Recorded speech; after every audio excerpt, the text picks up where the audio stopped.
Welcome to the ClassCast podcast. I'm your host, Ryan Tibbens. We're presented by ReadThinkWriteSpeak.com because no one else should do it for you.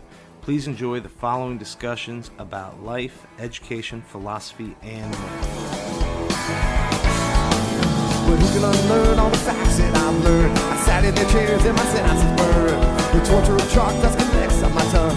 Thoughts follow my vision and dance in the sun. All my vasoconstrictors, they come slowly undone. Get this weight till I'm old. Can I live while I'm young? Can I live while I'm young? Can I live while I'm young? Can I live while I'm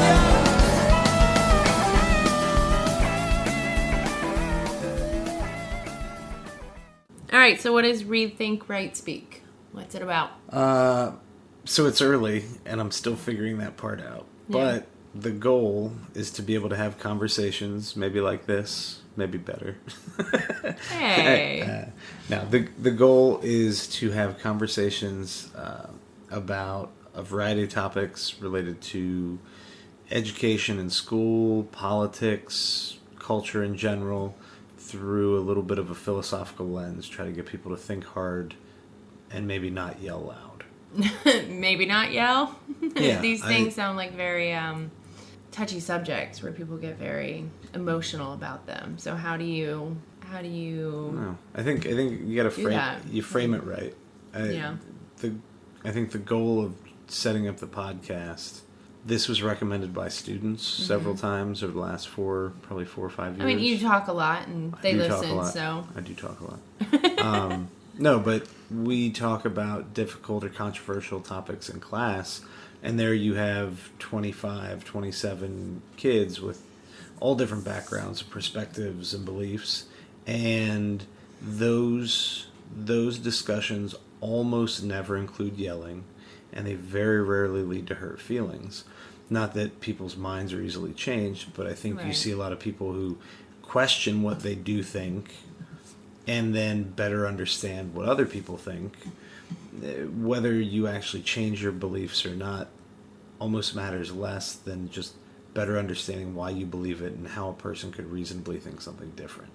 And if you can do that without yelling, then whatever conversations or arguments happen afterwards go a lot better. So I like that you're saying you're not trying to change anyone's opinion or views. You're just basically educating.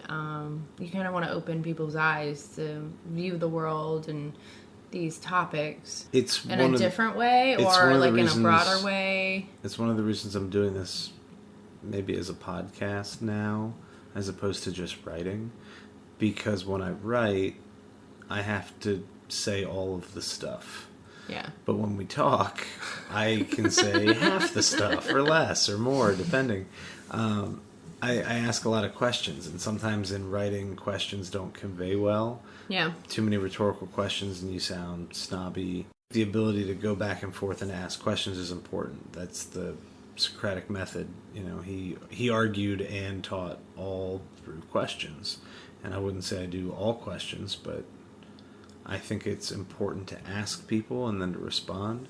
Because for some of the things that I've tried to write about on the website, I shouldn't say tried, some of it I have written about on the website and some I'm still trying, involve the back and forth, trying to ask questions because I don't fully know what I think yet. And so it's hard to write a thing if you don't know exactly what you think, but you can have a conversation and not know what you think. You can ask, you can learn, and it's live. So tell me what your plan is if you're sitting down with someone and you're having a conversation and things get heated. What is your way or your tactics to keep them calm and cool and having a level-headed conversation? I don't know. I mean, I think... is it good to yell? And sometimes, but I think too often that's all we do. Turn on any cable news, turn on most radio talk shows, that are privately funded, and how do you get people to listen? You get people yelling. You get the loudest voices from the ends. And I'm not making an argument for centrism or anything, but maybe you need a loud voice from the middle or a loud voice from an undetermined location, because when everybody's just screaming from the left and screaming from the right, you sell a lot of advertising, but you probably don't understand things a lot better. No. And so if you could get the loud voice coming from a different place. A different place, though, but it's not their place. So I know there are people that are, no matter what place it comes from, they're still not going to listen because it's not. Well, no, but it's their not about place. listening. I mean, that would be the whole point, is to have that conversation, to like ask people to explain what they think. So you want to be that center person, What do you mean?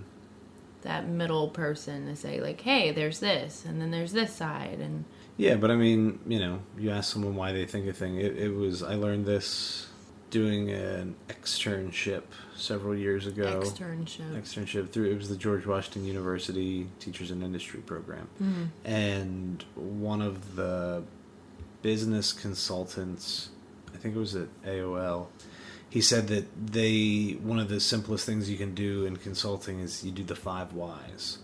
If you ask the question why, and then you get a response, and then you clarify it, and then you say why. And he said to get to the root cause of any real problem You need or 5 success, whys? you need at least 5 whys, and sometimes a lot more. Wow. And I thought that was an interesting idea, and it's something I do a lot in class now, though I don't tell students I'm doing it until partway through the year. I don't tell them about the 5 whys. We have several class discussions where someone says something that sounds interesting or sounds bold or sometimes sounds stupid or what. Why? Why do you think that? Well, why is that a rationale? Why is that a fair idea? And by the time you get done 5 or 6 or 7 whys, you get a better sense for why that person thinks what they think. Or you come to the realization that person doesn't know why they they have think no what they do. idea. They just have this belief. At which point, if they're being a reasonable, thoughtful person, then they start asking a lot of questions, and that's Right. a really good conversation. Or they don't, and they either shut down and it's over, or they start yelling. But sometimes that's entertaining too in the short term. And I don't have any. Well, that's a cool concept you picked up from somewhere else. Yeah, It's nice. 5 whys. The 5 whys. So we know why you want to do this. Ooh. We know how you're going to do this.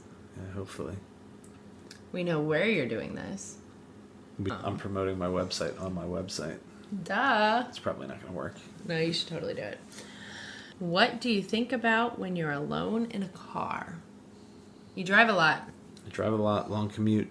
I think about whatever's going on in my life. A lot of times I'm listening to audiobooks. Mm-hmm. So I have a pretty healthy Audible collection right now and a long listening list. So that's really a lot of it. But otherwise, Yeah. I just think about whatever's going on. Okay. Sometimes us, family, sometimes stuff at work, Whoop, school.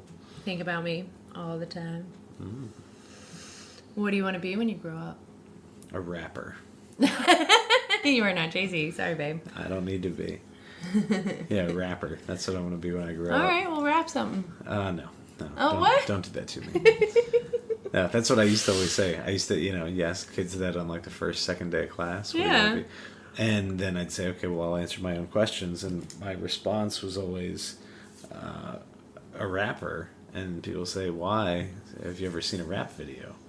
Who wouldn't want to be a rapper? Yeah. Every part of that looks awesome. But I'm probably too old.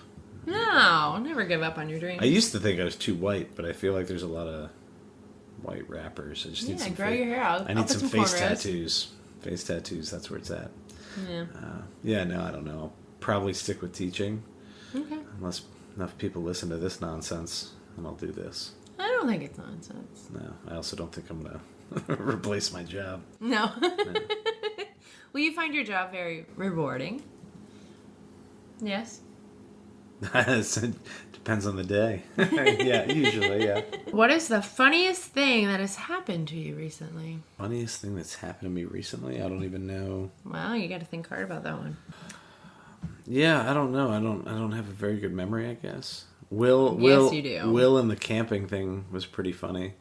Oh, the mushrooms. Yeah, I asked Will. It was nice out. I said, Will, you want to camp in the backyard with me? And we'll sleep outside. We roast marshmallows and have a fire. And he said, yes, outside. We'll eat the mushrooms. Where did he get mushrooms? What are you talking about? Is that what you do when you go camping? And he says, yes. Me and Evie, we eat all the mushrooms. I was like, okay, no more camping. Do you think he was trying to say marshmallows? Or no, he was Maybe. like dead set on mushrooms? I said mushrooms back, and he clarified. Yeah. And then I asked him later after this, and he's still stuck with mushrooms. So I don't know. Mushrooms. We played Mario 64 earlier in the day, so maybe... Oh, those are the fun mushrooms, Maybe, aren't they? yeah, I don't know. We don't have any of those in our backyard. I don't think we have any right now. No, we don't. Yeah. Make you get big or small or get an extra life. I don't know. I don't know what he was thinking, but I laughed pretty hard when he said that. Well, I was going to ask you how you would rate your memory, but obviously Awful. the previous question already answered that. Tell me, what are you known for besides talking? I think it's probably what I'm known for. Yeah. I mean, teaching is how I know most people. Yeah. I mean, not like I don't have friends, but if you think about it. You don't have any friends. Well, if you teach another 130 to 150 kids every year, you don't even have to keep in touch with half of them, but you have a pretty steady growing list of at least acquaintances. So yeah, I'm probably best known for teaching. And what do I do when I'm teaching? Probably a lot of talking, a lot of joking, teasing kids, not in hurtful ways, usually. No, but try to treat people good. Try to treat people good. I like that. I feel like that's one of the big things we try to instill in our kids as well as getting older. It's, use your manners, but honestly, just be a good person. Be nice. Yeah, be a good person. Don't be a jerk. Right? That's your quote. That's the rule. That's what you're known for. Yeah, don't be a jerk. Don't be a jerk. That's right. Number one rule. So, tell me what "don't be a jerk" means. Like, it means don't be a jerk. It means that's the one classroom rule that sums up all the other ones. I know. I tried to use it in my toddler class. Didn't go over so well. They're not going to get it. No.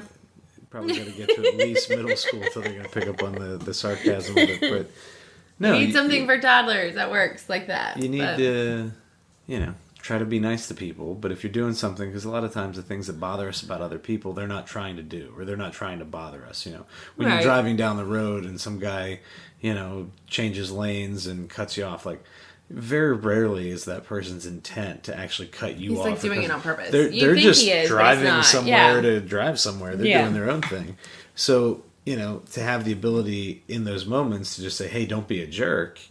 And as the person that, like, and you can do this in a classroom, you can't do this in traffic. But no, you don't want to yell it out a window. It's not going to work. Excuse me. You establish up front that if somebody ever says to you, don't be a jerk, then what are you supposed to do? Stop, take a deep breath, and think, why would they think I'm a jerk right now? Right. And then fix it. Or don't, because you don't understand, at which point they're going to tell you again and hopefully explain. But, in your whole life, you can avoid a lot of trouble by just trying to be decent. And then even when you don't avoid the trouble and you get into trouble, if you're not a jerk about it, you'd be surprised how often people are willing to help you out or give you a second chance. Yeah. So, not being a jerk either avoids the problem or helps you to solve it. All right, cool. Well, awesome interview. Hey. You good? Yeah, my pleasure. Thanks. High five. All right.